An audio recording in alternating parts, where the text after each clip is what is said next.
the reason why I got fired from Walmart. So I'm gonna have to start from like the beginning,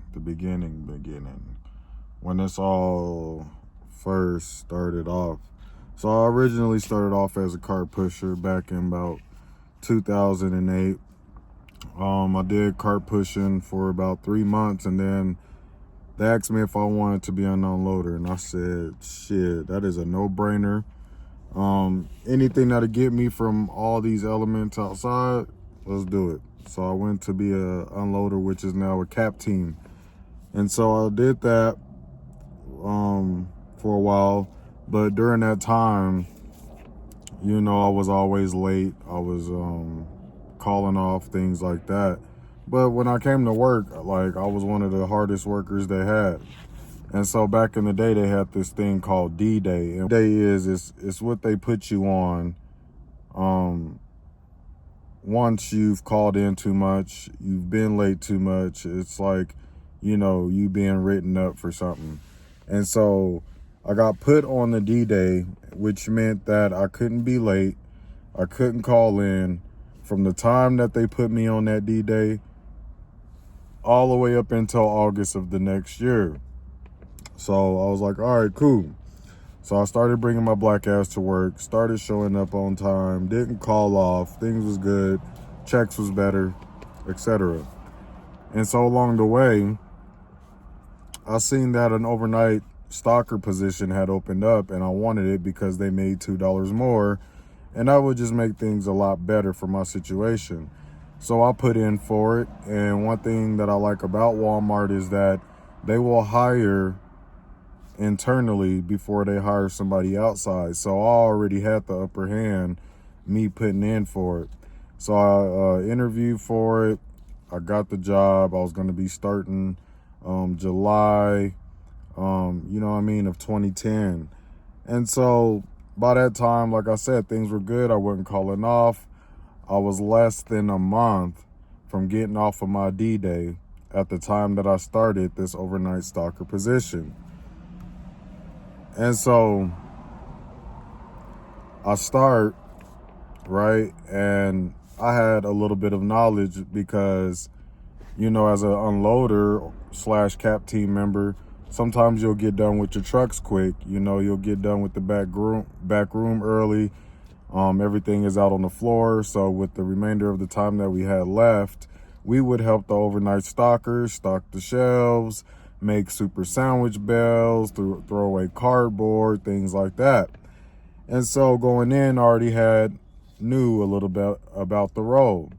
So my first week in overnight stalker, things was all right. Things was good.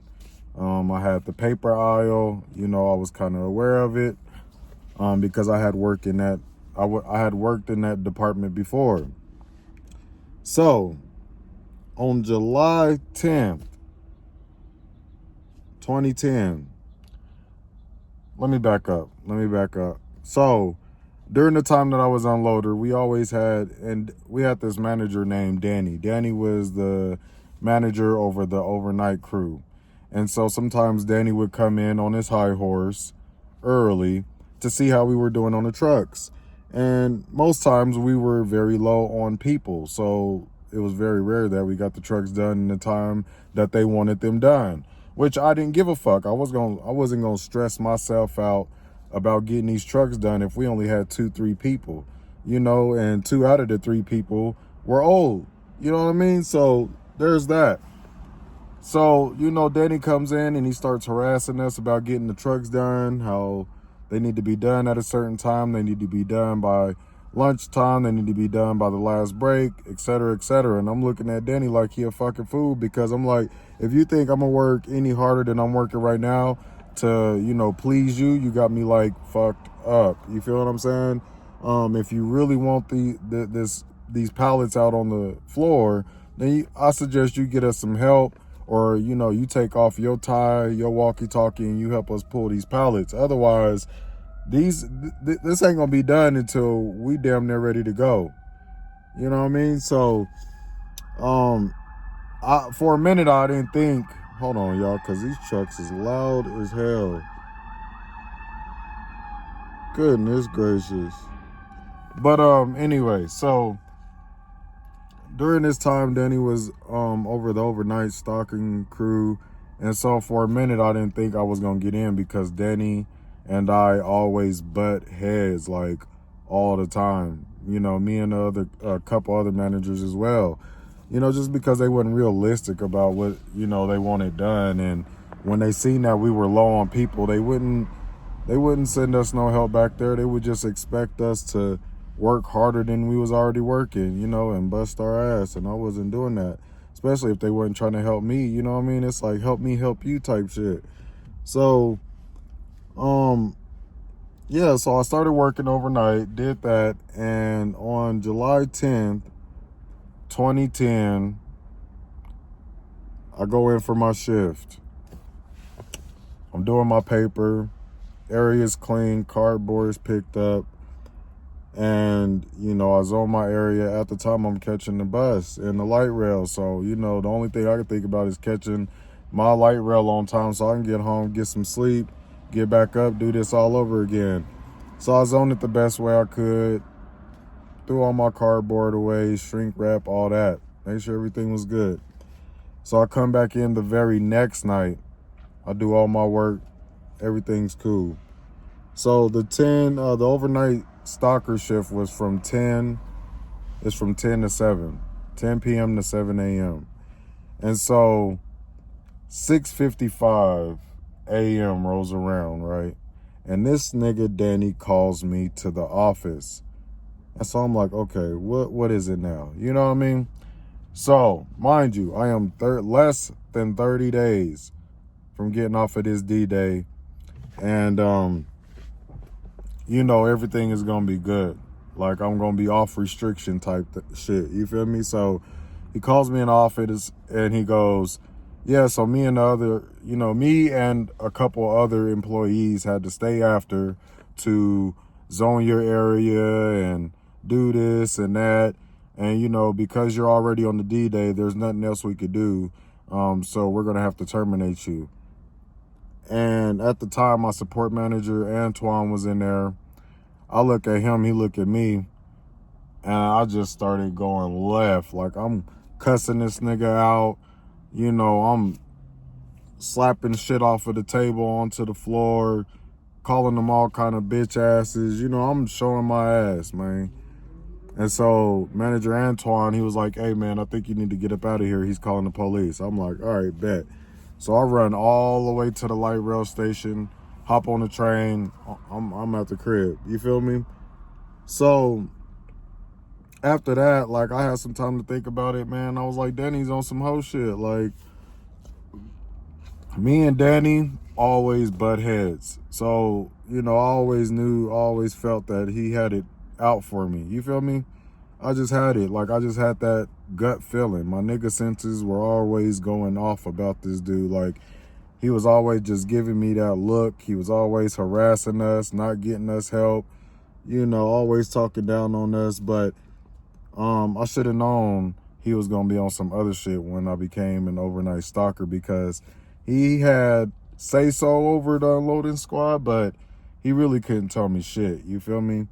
So when I became an overnight stalker, I just felt like it gave him more power over me. Even though he is a salary member of management, like, bitch, you don't run shit back here in the unloading crew. Like, you know what I mean? Be quiet. If you're not going to get us extra help to get these trucks done, be quiet. That's how I felt.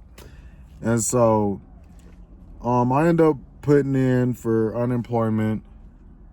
Man, and I'm telling you, Danny fought me on that unemployment claim hard. Like, it was going back and forth until unemployment had to make a final decision. And, of course, I won.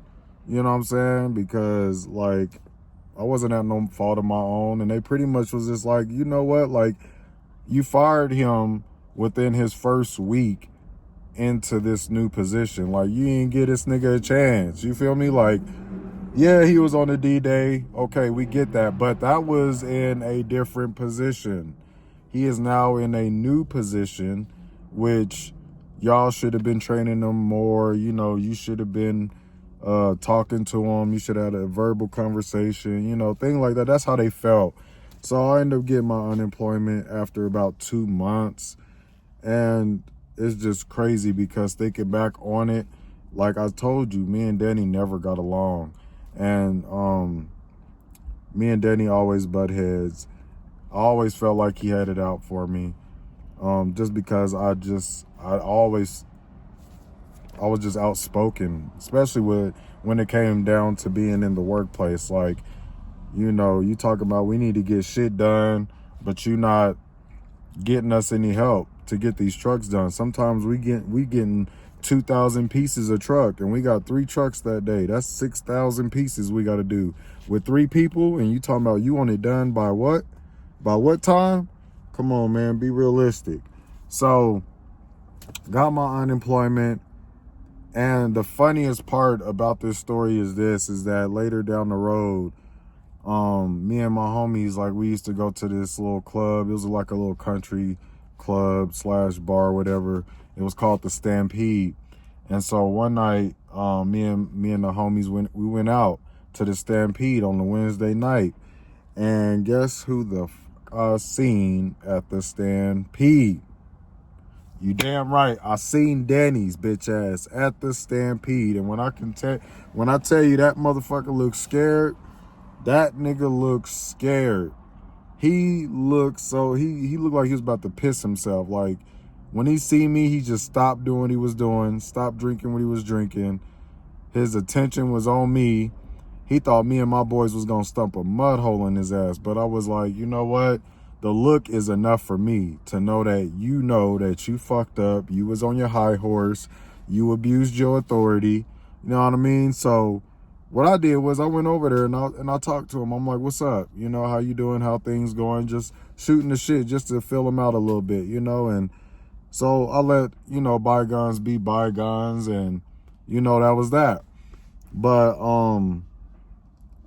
this is one of those times where it's like, damn, like, he knew what my ultimate goal was.